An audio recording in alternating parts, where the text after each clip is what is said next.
BRS ప్రభుత్వం అధికారంలో 10 సంవత్సరాలు ఉన్నప్పుడే ఈ త్రిపుల్ కి సంబంధించి పని చేయాలని కేంద్ర ప్రభుత్వంతో మాట్లాడి కేంద్ర ప్రభుత్వం రాష్ట్ర ప్రభుత్వం కలిసి ఈ రీజనల్ రింగ్ రోడ్డు ఏర్పాటు చేయాలని చెప్పడం జరిగింది. వారు 10 సంవత్సరాల్లో ఇది ఏమీ చేయలేకపోయారు.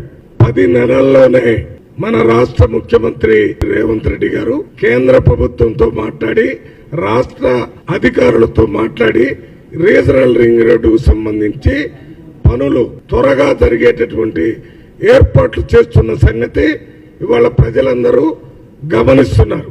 ఆ రీజనల్ రింగ్ రోడ్డు రావటం ఇష్టం లేక దానికి వ్యతిరేకంగా ఆలోచన చేసి 10 సంవత్సరాల్లో పట్టించుకోకుండా ఉన్నటువంటి బీఆర్ఎస్ పార్టీ మాజీ మంత్రివర్యులు ప్రశాంత్ రెడ్డి గారు ప్రెస్ మీట్ పెట్టి ఈ రీజనల్ రింగ్ రోడ్డు కలవకుర్తి దగ్గర ఎవరో భూములు కొన్నారు, ఆ భూములకు వెళ్లి మారుస్తున్నారని చెప్పారు. ఇప్పుడే మా ఎమ్మెల్యే గారు చెప్పారు 2005 నుంచి 2014 తర్వాత ఒక్క సెంటు భూమి కూడా ఆయన కొనలేదు. ఆయనే కాదు, ఆయన చుట్టాలకు సంబంధించిన భూమి కూడా కొనలేదని ప్రెస్ మీట్ లో ప్రజలందరికీ తెలియజేస్తున్నాడు.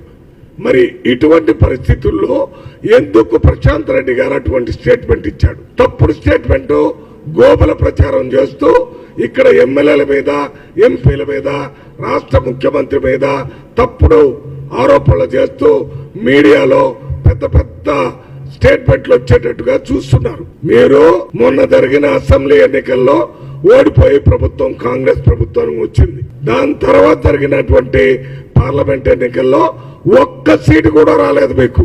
దాదాపు 7 పార్లమెంట్ లో డిపాజిట్ కూడా లేకుండా పోయింది. మీరు ఓడిపోయినటువంటి పరిస్థితుల్లో మానసికంగా బ్యాలెన్స్ కోల్పోయి ఏదో ఒకటి కాంగ్రెస్ పార్టీ మీద, ముఖ్యమంత్రి మీద, ఎమ్మెల్యేల మీద ఆరోపణలు చేయాలనే విధంగానే మీరు మాట్లాడారు తప్ప దాంట్లో యథార్థం లేనే లేదు.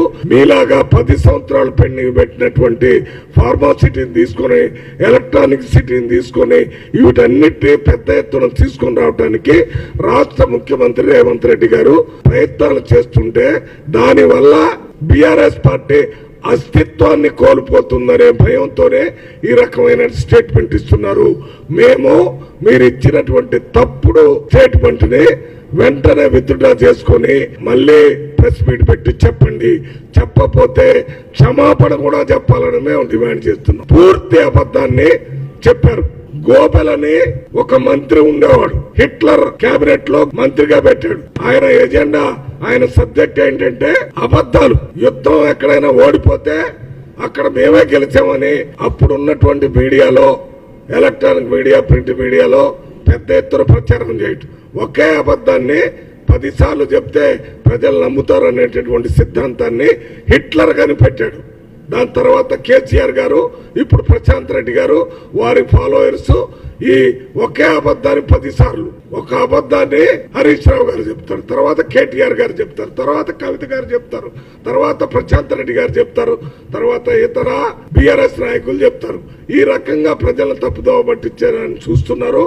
కానీ ప్రజలు కాంగ్రెస్ పార్టీ రేవంత్ రెడ్డి గారి ప్రజా పరిపాలనని సంపూర్ణంగా వారు అర్థం చేసుకుని పూర్తి స్థాయిలో ఈ ప్రభుత్వానికి అనుకూలంగా ప్రజలు ఉన్నారు.